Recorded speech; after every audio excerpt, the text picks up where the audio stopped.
Hey boys and girls, M13 here. This is going to be, I guess I'm going to talk about the Orlando thing. And I'm going to try to not get too much hate. Oh, I just stalled.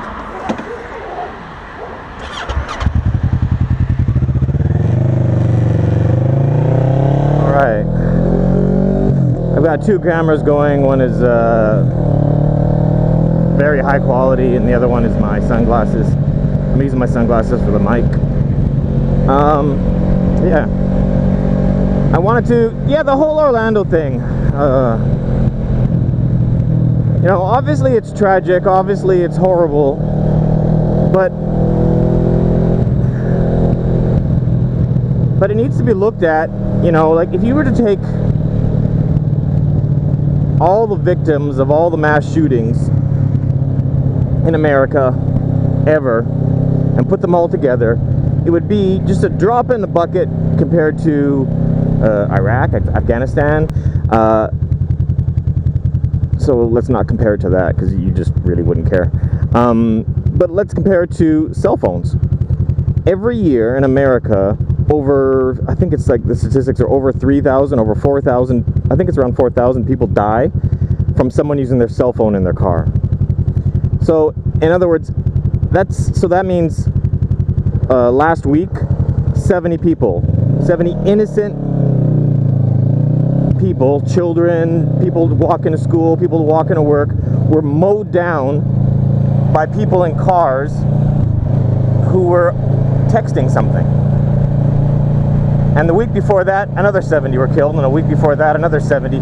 So every single week, 70 innocent people are mowed down and murdered for no reason whatsoever, for senselessness, every single week in America, and no one gives a shit. You don't see new cell phone laws being made. You don't see people being put in prison for using their phone in their car. You don't see it being made mandatory for cars to have cell phone blockers in them. Like, yeah. It wouldn't be that hard. You could have some kind of like mandatory cell phone blocker in your car, and then like I don't know, cops could have some kind of tool that could scan for it, or when you take your car in for a checkup or repairs, and the mechanics could check to make sure that your cell phone blocker is on, or I don't know. But you know, like some of you are thinking, well, that sounds like a lot of hassle, and that sounds like a lot of money to implement some laws against cell phones. Yeah, well, 9/11, you know, 4,000 people died. And America spent what? Over $1 trillion, over $1,000 billion going to war with a country that pretty much had nothing to do with it anyways. So in that instance, you get a few thousand people that die, and the country freaks out and spends over $1,000 billion on preventative military work so that it won't happen again, which, you know, realistically is all bullshit. But nonetheless, that's the reasoning behind it. That's the excuse for spending all that money. And, you know, but every single year, a comparable number of people die from cell phones, and not a penny is spent to save those people. The point I'm making is, if you think that the government wants to, like, they're going to talk about taking away guns again and this and that, and if you think it's about saving lives, then you're wrong. Because if the government wanted to save lives, they could save way, way, way, way more lives by just, like, doing something about cell phones and cars. But it's never been about lives. It never will be about lives. The government does not give the slightest fuck that 50 people died. The only thing they care about is how they can use that to push their own agenda, push their own laws, push their own, you know. After 9/11 made the government so happy. They got to take away all sorts of freedoms. They instituted the Patriot Act and this and that. It gave the government way more power than it had before, and that made them happy. And every time there's something like, every time there's some kind of horrific event, the government just thinks, how can we use this to our advantage? How can we use this to further our own agenda? It's never about lives. It's never about protecting people. You know, the top level of government, they think the planet's highly overpopulated, and they're trying to figure out how to deal with that issue. That's like their number one concern. They don't care about pollution or global warming or any of that. They just care about overpopulation. Yeah, I can back this up if you want to go into more details, but I don't want this video to drag on for an hour. Yeah, so like, and it should be their concern. It's a major concern. You know, we went from the population of the planet went from like 1 billion to like 7 billion overnight. You know, if you take all the people that have ever lived on the planet ever, like all the way back from like cavemen and Moses and Cleopatra, all the way to like Einstein and Elvis, all the people that ever lived on the planet ever, and you put them in your left hand, and then you take all the people on the planet right this moment and put them in your right hand, there's more people alive today than all the people that have ever lived put together. So yeah, overpopulation is a problem. And the crazy thing about that is, in the near future, you'll be able to say it again. You'll be able to say there's more people alive in 100 years from now than all the people before put together, including the 7 billion people that are on the planet right now that'll be dead in 100 years. Because by then, the population, 100 years from now, the population will have more than doubled again. So it's insanity.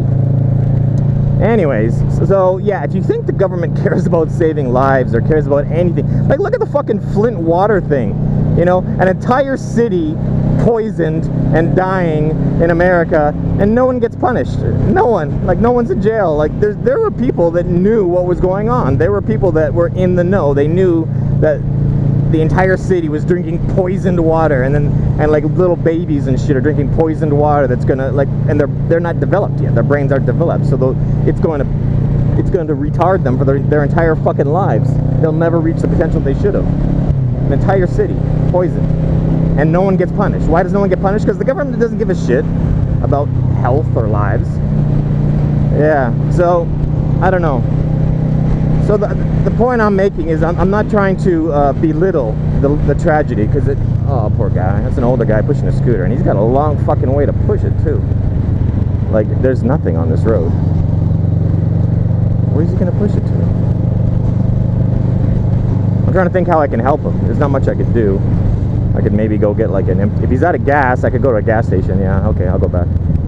If he's out of gas, I could go get like a water bottle and then like fill it up, put like a quarter worth of gas into it, and then ride back to him and give it to him. That would work. Or if it's broken, I could go find a mechanic, and the mechanic could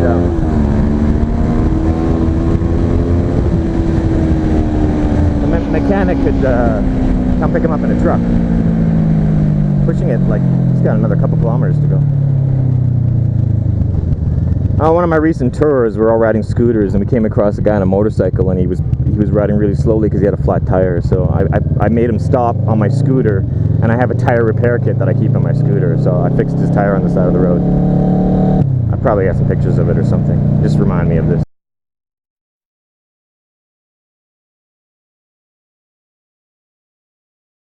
Okay, what's this guy doing? Oh, it won't start. Drive with fashion. Haphazards, yeah, I do it. Oh, you got it. 你需要帮忙吗？是汽油吗？或者是什么？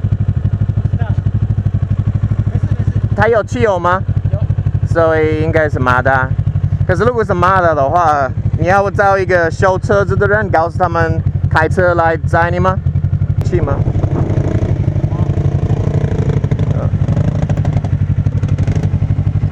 Do that. Okay.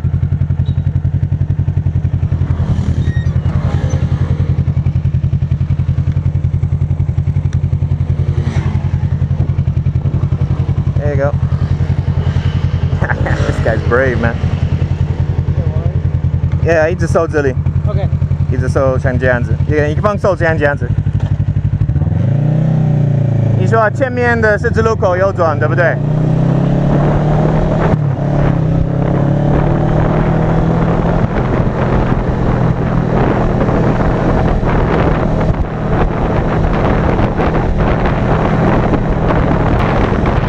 Sorry, I'm not more talkative right now. It's hard to ride with an erection. I need to concentrate.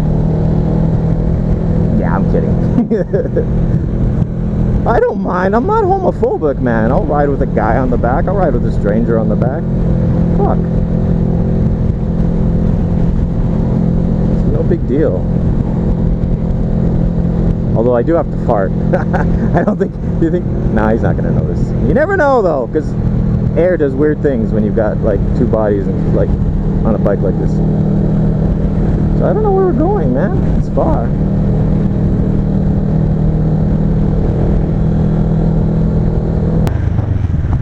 Yeah, 你不可能退这么远，拜托。他们有办法，他们可以用推的。Okay, got it. Thank you. No problem.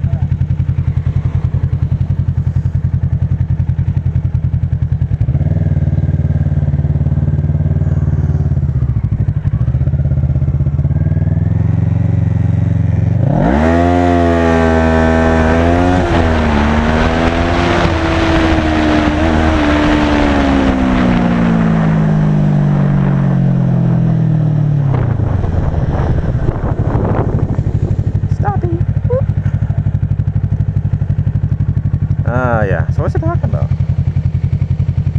Yeah, I don't know. Point of the story is, yeah, it's a tragedy, but the exact same tragedy. Like, if I lost a family member to a mass shooting, or to some guy updating his Facebook profile, I think car alarms are going off on the side. I think they'd both make me feel equally as shitty. You know, I might even feel more shitty about a family member dying from somebody updating their Facebook, considering how fucking retarded that is. You know, like, you know, what would be cooler?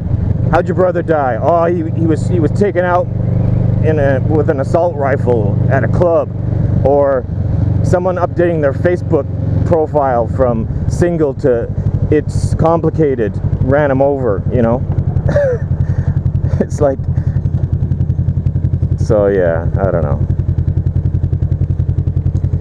Yeah, I don't know. I think I'm not gonna. I touched on a few different issues there. I think you can get a gist for what I'm trying to say.